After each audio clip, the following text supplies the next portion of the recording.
No more drugs. I'm done using drugs, okay? Guess what happens? I'm using drugs 15 minutes later, 10 times a day in the hospital. 23 years old, I'm living in a little apartment in Lake Charles, Louisiana, little tiny duplex. I lived on one half of this thing. And me and my dog, Capo. I don't know what I was doing trying to take care of a dog. I couldn't even take care of myself. One rainy night, this dude, Danny, comes in with drugs. Another day where I said, I'm gonna quit today. Now it's 11 o'clock at night. I didn't quit. 10 times I failed again. Danny leaves the house, and when Danny leaves the house, I didn't know, but he set it up to rob me and beat me up. Danny leaves the house, and I let him out the front door, and this other big dude in the rain, a rainy Louisiana night, puts a .45 caliber pistol in my face, right here, okay? I had a plate in my hand. I had something to eat, and I had a plate when I walked Danny to the door, and this guy had to be this big, hovered over me with a gun in my face, and when he did, my reaction was to hit him with the plate in the face. You know, I broke this plate. It was an unbreakable plate, one of those plates you can't break, and I broke it in his face, like just cracked it in his face. Thing breaks, and he becomes like a monster. This scar right here in my head is, he took that .45 caliber and jammed it in my face. Like, I don't mean jammed it, I mean cracked me right here in the forehead. My life changes now. I'm getting ready to get cracked so many times here. I'm getting ready to get the lesson of my life of where I'm really living. I already knew it, but this was the exclamation mark on where my life had gone from being a good kid to this far from dying. He hits me here. He cracks me over both my eyes here, underneath these two eyes. What's the word, incapacitates both my arms, incapacitates both my arms, because he takes and chops them both behind the elbows so you can't use your arms. Like literally, I'm walking around, I can't move my arms. Blood's coming down. Every wall in this apartment, in this room, and the ceiling has blood on it. They ransacked the house, robbed me of a little bit of money, and literally leave me on the floor for a dead man. My dog's in the back. My dog's locked up in the back, the Doberman. They set it up to do this. This is what happens when you hang around bad people. Sooner or later, the day's gonna come where you're gonna pay the price. I get rushed to the hospital. My girlfriend's there. She's in the back. She comes out, gets me to the hospital. I spend 3 days in a hospital. Actually, I go to the hospital. They put in 70 stitches in my head and face. Like my whole face is just carved up. The sheriff's department comes because they know something bad's happening. And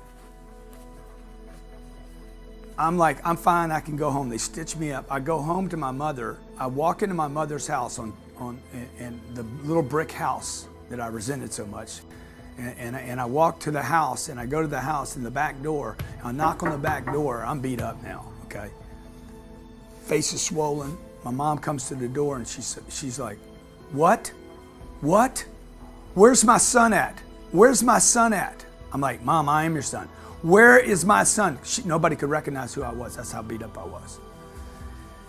I go in the house. I try to lay down. She puts me in this, you know, on a couch, and I try to lay down there. And the hospital doesn't want me to go to sleep because I could literally die. So they bring me back to the hospital. I spend 3 days in the hospital. And I'm like, I'm done, no more drugs.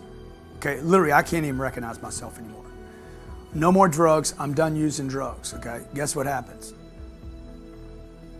I'm using drugs 15 minutes later, 10 times a day in the hospital. See, you would think, looking back, I would think this would be the day I would quit. For 2 more years, I would use drugs every day. Couldn't get out, couldn't quit, okay? Look, nobody starts using drugs and thinks they're going to be a drug addict. I didn't. I started using drugs, and for some reason, something happened where those drugs just took over.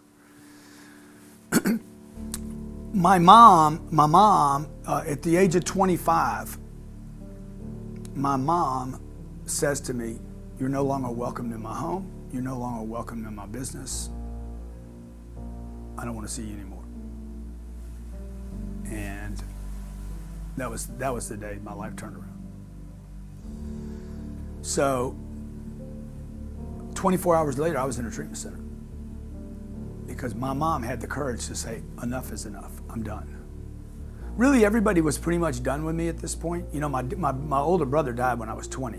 So 3 years, well, I guess, yeah, 5 years before this, my older brother dies. He was worried about me. All I know at this point, I lost my dad when I was 10, I lost my brother when I was 20, I lost, you know, I gave up my career and maybe I'm gonna be a baseball player to drugs. I've lost 5 or 6 jobs now, and I'm a loser, dude. I'm a total loser. But I do have this little light inside of me that says I'm special. I have this little thing inside of me that says, hey, you are special, you know? You have something. But it was just covered up in all this stuff and all these problems and in the drugs and the bad friends and the bad choices. So my mom finally says, enough is enough. Don't come back here anymore. I'm done. I could tell it was hard for her. I'm in a treatment center in the next 24 hours. I go to this treatment center. I'm there 30 days. For the first 30 days in 7, 8, 9 years, I don't use drugs. Oh, wow. I don't have to use drugs. Finally, that thing where I said I was quitting 10 times a day, for the first time in my life, I was able to quit successfully. I'm leaving the treatment center when the insurance ran out, because that's how those work. When the money runs out, they boot you to the curb. I'm terrified, scared to go back to society. I don't have any friends that aren't using drugs. My girlfriend was using drugs. Everybody around me, everybody I knew used drugs. And I'm going back to a job where even at the job I had, they used drugs. And I'm like, I'm going back to an environment. I have to cut off all my friends. Not really friends. I got to cut off all the enemies, right? And I got to start over. And before I leave, the counselor grabs me and the counselor says to me, look, dude, I'll see you back here. Probably, you know, if you don't die, I'll see you back here. And I'm like, what are you talking about, dude? I'm not coming back here. And he's like, oh no, you're coming back. And then he gives me the lecture. He's like, you'll never make it. See, when you go to a treatment center, you tell them everything about your life, like all your secrets, all your inhibitions, and your, you know, the things you want to do in your life, right? And so I'm telling them in this thing, everything I've done wrong, I share my whole life, but I also share with them what I want to do, my inspiration in life. I'm going to write books, I'm going to speak to audiences, I'm going to help people, I'm going to tell people the story about drugs and how damaging they are, and I'm going to be somebody, I tell them. And they're like, no, dude, you're a drug addict. And all you're ever going to be, this is what the counselor tells me, all you're ever going to be is a drug addict. You need to give up all the ideas of writing books, speaking to audiences, being rich. I always wanted to be rich. I wanted financially to be rich my whole life. I wanted to be my dad. I wanted to be the guy that could take care of his family.